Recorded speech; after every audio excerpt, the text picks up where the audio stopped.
446장 함께 찬양드리겠습니다.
함께 기도하겠습니다.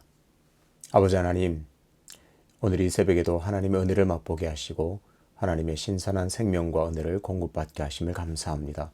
겸손함으로 나왔습니다. 하나님, 겸손한 자에게 주시는 은혜를 맛보게 하여 주옵소서. 대림절을 계속해서 보내고 있습니다. 주님의 오심을 기다리며 또 다시 오실 메시아를 우리가 간절히 고대하며 갈망합니다. 주 예수여 어서 오시옵소서. 그 신앙의, 초대교회 신앙의 본체가 되었듯이 우리의 신앙에도 늘 오실 주님을 기다리며 주님께서 우리의 삶에 찾아오시는 은혜를 고대하며 맛보며 누리는 은혜 또한 허락하여 주옵소서. 이 대림절 기간을 보내면서 우리가 주님을 간절히 고대하고 있습니다. 주님께서 속히 오시도록 고대하고 있습니다. 그러한 삶을 돌아볼 때에 우리 주변에 혹 나의 도움을 그렇게 간절히 원하고 있는 사람이 있지 않은지 돌아볼 수 있는 넉넉한 마음을 주셔서 주님의 마음으로 찾아가 섬기며 그들을 안고 함께 기도할 수 있는 은혜의 통로로 우리를 귀하게 사용하여 주옵소서. 오늘도 겸손하게 하나님의 말씀 앞으로 나갑니다. 말씀이 가라 하시는 대로 가고 말씀이 멈추라는 곳에 설 수 있는 순종의 믿음으로 하나님께 영광 올려드리는 복된 시간으로 인도하여 주옵소서. 감사드리며 예수 그리스도 이름으로 기도하옵나이다. 아멘. 오늘 함께 읽을 말씀은 시편 79편입니다. 하나님이여, 이방 나라들이 주의 기업의 땅에 들어와 주의 성전을 더럽히고 예루살렘이 돌무더기가 되게 하였나이다.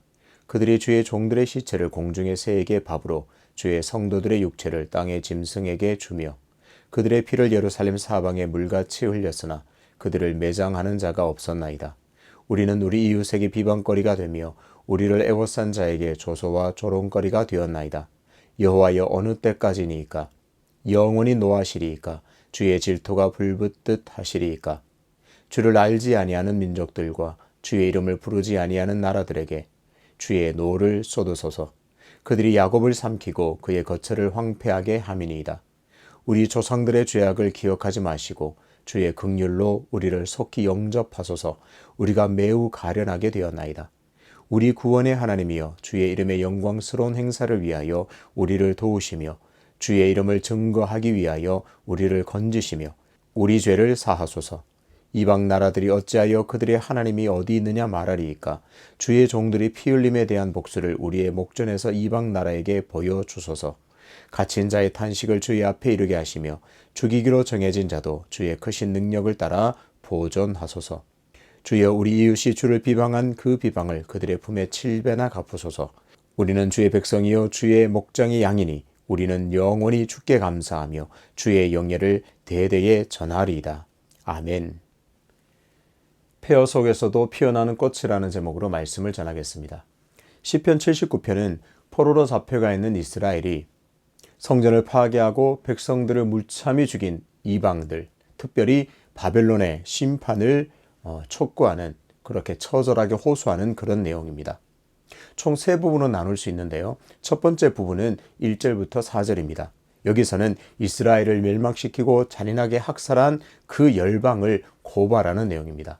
그리고 5절부터 11절 두 번째 부분은 그 열방에 대한 철저한 심판을 호소하는 내용입니다. 그리고 이스라엘 백성들 자신들에 대한 죄에 대한 용서의 내용도 포함됩니다. 그리고 마지막 세 번째 부분은 12절 13절인데요. 마지막에 기도와 찬양, 맹세 이런 내용으로 마무리하고 있습니다. 1절부터 4절에서는 이스라엘을 멸망시킨 열방, 바벨론을 향한 고발의 내용이 있습니다. 오늘 시편의 밑바탕에는 자신들이 하나님께 범죄했다, 이스라엘이 하나님을 떠나서 우상을 섬기고 그래서 나라가 망하고 성전도 파괴되었다는 그런 인정하는 마음이 있습니다. 그러니까 이스라엘이 멸망받을 만하다는 인식은 있습니다. 그리고 하나님께서 심판의 도구로 열방, 바벨론을 도로 사용하시는 것도 인정하고 있습니다.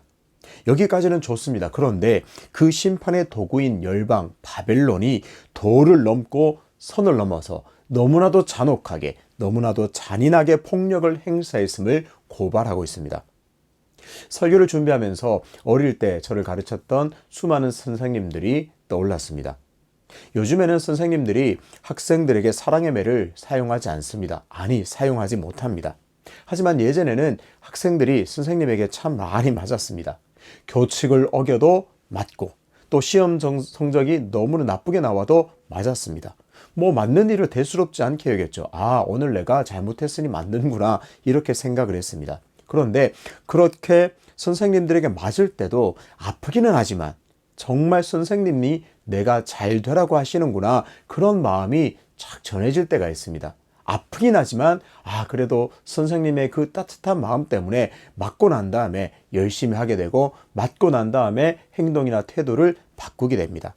맞아서 억울한 부분도 있지만 사랑의 매라고 느끼는 경우가 대다수였습니다. 하지만 어떤 경우에는 선생님들이 학생들을 사랑하는 마음은 전혀 찾아볼 수가 없고, 그저 선생님 자신의 분에 못 이겨서 선을 넘는 폭력을 행사하는 경우도 경험했습니다.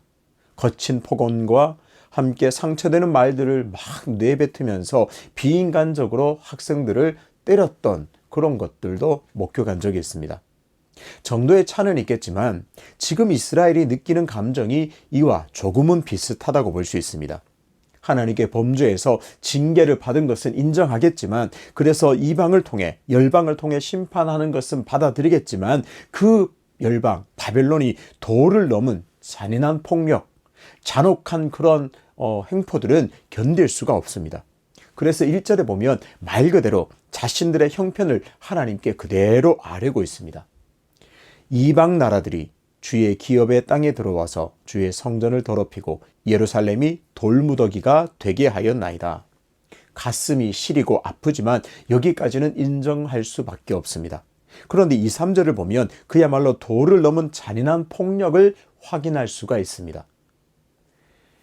그들이 주의 종들의 시체를 공중의 새에게 밥으로, 주의 성도들의 육체를 땅의 짐승에게 주며 그들의 피를 예루살렘 사방에 물같이 흘렸으나 그들을 매장하는 자가 없었나이다. 이방 나라들, 특히 바벨론은 하나님의 심판의 도구에 불과한데 그들이 이스라엘 백성들의 시체를 능욕했다고 고발합니다. 최소한의 인간적인 예의도 갖추지 않고 사람을 짐승의 시체에 다루듯, 짐승의 사체를 다루듯이 하고 있습니다. 잔인하게 죽일 뿐만 아니라 최소한의 매장도 해주지 않을 정도로 잔혹하고 폭력적으로 이스라엘을 갈기갈기 찢어 놓았습니다. 이스라엘 백성들도 사람인데 같은 사람과 사람이 아니라 사람이 아주 하찮은 짐승을 죽이고 찢듯이 그렇게 이스라엘을 갈기갈기 찢어 놓았습니다. 시인은 지금 이런 열방의 도를 넘은 잔인함을 고발하고 있습니다. 그래서 5절부터 11절에서는 이어서 이런 열방을 향해서 하나님께서 이들을 그냥 내버려 두지 마시고 철저히 원수 갚아 주실 것을 호소하고 있습니다. 강력하게 촉구하고 있습니다. 6절을 보겠습니다. 주를 알지 아니하는 민족들과 주의 이름을 부르지 아니하는 나라들에게 주의 노를 쏟으소서. 당연하게 하나님께서 도를 넘은 그리고 선을 넘은 바벨론의 교만을 반드시 심판해 주실 것을 촉구하고 있습니다.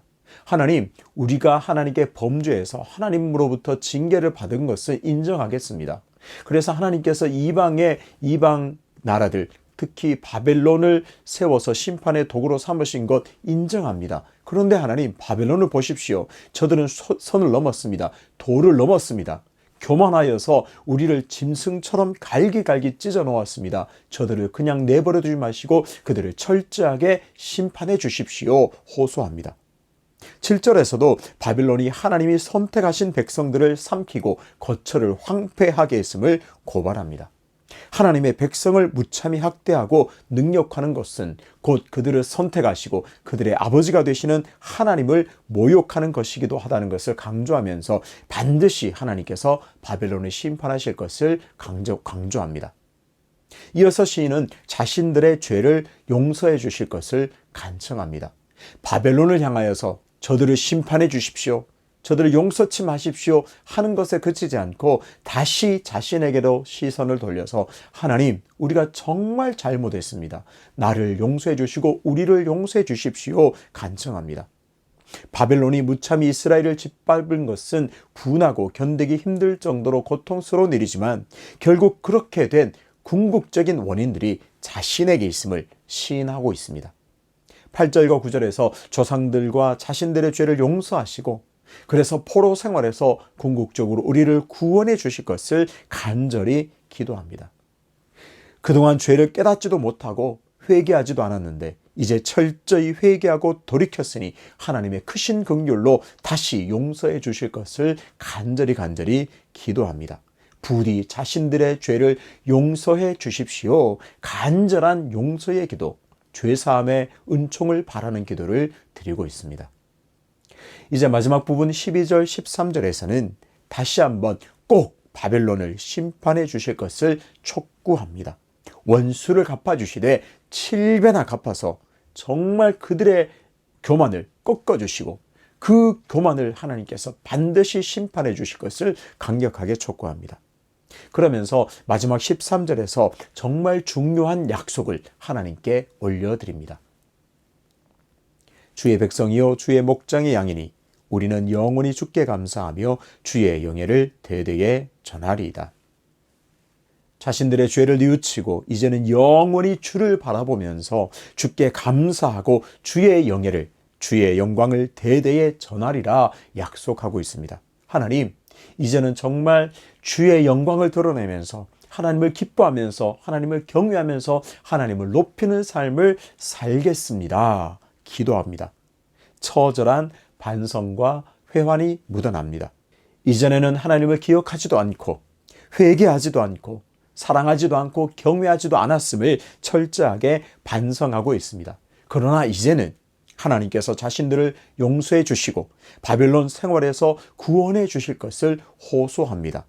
바벨론의 원수를 갚아주실 것을 간청하면서 이제는 다시 하나님을 진정으로 경외하면서 하나님의 영광을 위해서 사는 그런 백성다운 삶을 살겠노라 진실한 고백의 기도를 올려드립니다. 이런 약속에서 정말 주목할 부분이 있는데요. 13절 앞부분에는 정말 중요한 내용이 있습니다. 첫 부분에 우리는 주의 백성이요 주의 목장의 양이라고 고백합니다. 더 정확하게 표현한다면 우리는 여전히 주의 백성이요 여전히 주의 목장의 양이라는 것을 확신하면서 노래합니다. 비록 범죄하여서 나라는 망하고 성전은 무너지고 바벨론의 포로로 잡혀왔지만 자신들은 여전히 하나님의 백성이라고 확신하고 있습니다. 여전히 하나님의 백성임을 감사하고 있습니다. 주의 백성이요 주의 양이오니 하나님께서 자신들을 포로 생활에서도 돌보실 것을 간절히 확신하면서 그 은총과 은혜를 바라고 있습니다. 주의 백성이요 주의 양답게 이제는 하나님을 사랑하고 경외하며 살겠다는 진실된 결단을 동시에 올려드리고 있습니다.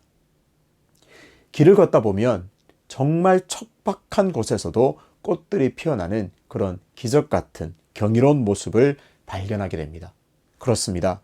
지금 이스라엘 백성들은 폐허가 된 그 고향 땅을 떠나서 척박한 이국 땅에서 포로 생활을 하고 있습니다. 하지만 그 척박한 땅에서도 한 송이 꽃을 피워내고 있습니다. 바로 자신들이 여전히 하나님의 백성이라는 그 확신이 그들이 피워내는 꽃이요 그들이 여전히 하나님의 백성이라는 확신으로 꽃을 피워내고 있습니다. 오늘 이런 시편 기자의 절절한 고백, 간절한 약속, 결단을 보면서 우리가 몇 가지 다짐해 보겠습니다. 첫 번째는 혹 삶이 고통스럽고 힘든 가운데 있더라도 정말 하나님께서 내 삶을 징계한다고 느낄 때라도 우리는 분명히 기억해야 합니다. 그래도 나는 여전히 하나님의 자녀요. 그래도 나는 여전히 하나님의 백성이다. 아무리 내가 힘들고 어렵고 고통스러운 현실을 지나고 있더라도 우리가 기억해야 할 것은 나는 여전히 하나님의 백성이요. 나는 여전히 구원받은 하나님의 자녀라는 사실을 가슴에 새겨야 하겠습니다. 회개하고 돌이켜 하나님께로 나아가기만 한다면 하나님께서는 자기 백성에게 은혜와 긍휼을 여전히 베풀어 주십니다. 척박한 땅에서 걸어가는 고통의 현실 가운데 있을 때도 우리가 하나님께 간청하고 현실을 온전히 고백해 드리면 하나님께서 그곳에서도 구원을 허락해 주실 줄로 믿습니다. 척박하고 메마른 땅에서도 나는 여전히 하나님의 자녀라는 믿음의 고백으로 오늘도 한 송이 꽃을 피워내는 그런 성도가 되시기를 주님의 이름으로 축복합니다. 두 번째는 포로민 이스라엘 백성들처럼 나의 고통과 나의 한숨을 고스란히 솔직히 하나님께 털어놓을 때 하나님께서 내 기도를 들으신다는 것을 꼭 기억합시다. 하나님 앞에서 아닌 척, 그런 척 그렇게 하지 말고 있는 그대로 하나님 내가 이러이런 문제로 때문에 너무 고통스럽습니다. 때로는 하나님 이러이런 문제 때문에 내가 너무나 분노가 일어납니다. 있는 그대로 솔직하게 적나라하게 기도해야겠습니다. 그렇게 솔직함으로 있는 그대로 하나님께 아뢰을 때 사랑하는 아버지 하나님께서 나의 모든 사정을 들으시고 구원을 베풀어 주실 줄로 믿습니다.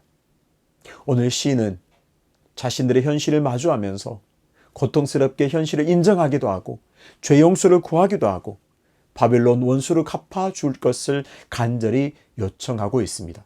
그리고 그 척박한 땅에서 한 송이 꽃을 피워내면서 나는 여전히 하나님의 백성이다. 나는 여전히 하나님의 선택된 민족이다. 그 꽃을 피워내고 있습니다. 오늘 우리가 선 모든 자리에서 때로는 힘들고 고통스럽고 어려운 현실일지라도 나는 여전히 하나님의 백성이라는 이 놀라운 진리를 붙들어서 한 송이 꽃을 피워내 하나님께 큰 영광 올려드리는 성도로 살아가시기를 주님의 이름으로 축복합니다. 아버지 하나님, 포로민으로 살아가는 이스라엘 백성들이 자신들의 죄와 자신들의 잘못을 회개하면서 그러나 도를 넘은 폭력의 도구로 쓰임받은 바벨론을 호소하면서 그 원수를 갚아줄 것을 하나님께 간절히 호소합니다. 하나님, 그 기도의 정신을 우리가 이어받아서 내가 당한 상황, 내가 처한 형편들을 고스란히 솔직하게 하나님께 아뢰므로 하나님께서 베푸시는 긍휼과 은총과 구원을 맛볼 수 있는 은혜를 허락하여 주옵소서. 무엇보다 포로 생활이라는 척박한 상황 가운데도 나는 여전히 하나님의 백성이라는 그 진리를 붙들어 한 송이 꽃을 피워내는 그들을 보면서 내 현실이 아무리 고통스럽고 힘들지라도 나는 여전히 하나님께서 돌보시는 하나님의 백성이요 하나님의 자녀라는 사실을 고백함으로 오늘 내 삶에도 한 송이 꽃을 피워내 하나님을 기쁘시게 하며 또 하나님께서 베풀어 주시는 구원을 날마다 맛보는 그런 초원이 되어가는 기적을 맛보는 은총을 허락하여 주옵소서. 연하여 주님 가르치신 기도로 기도하오니 하늘에 계신 우리 아버지, 아버지의 이름을 거룩하게 하시며 아버지의 나라가 오게 하시며 아버지의 뜻이 하늘에서와 같이 땅에서도 이루어지게 하소서. 오늘 우리에게 일용할 양식을 주시고 우리가 우리에게 잘못한 사람을 용서하여 준 것 같이 우리 죄를 용서하여 주시고 우리를 시험에 빠지지 않게 하시고 악에서 구하소서. 나라와 권능과 영광이 영원히 아버지의 것입니다. 아멘.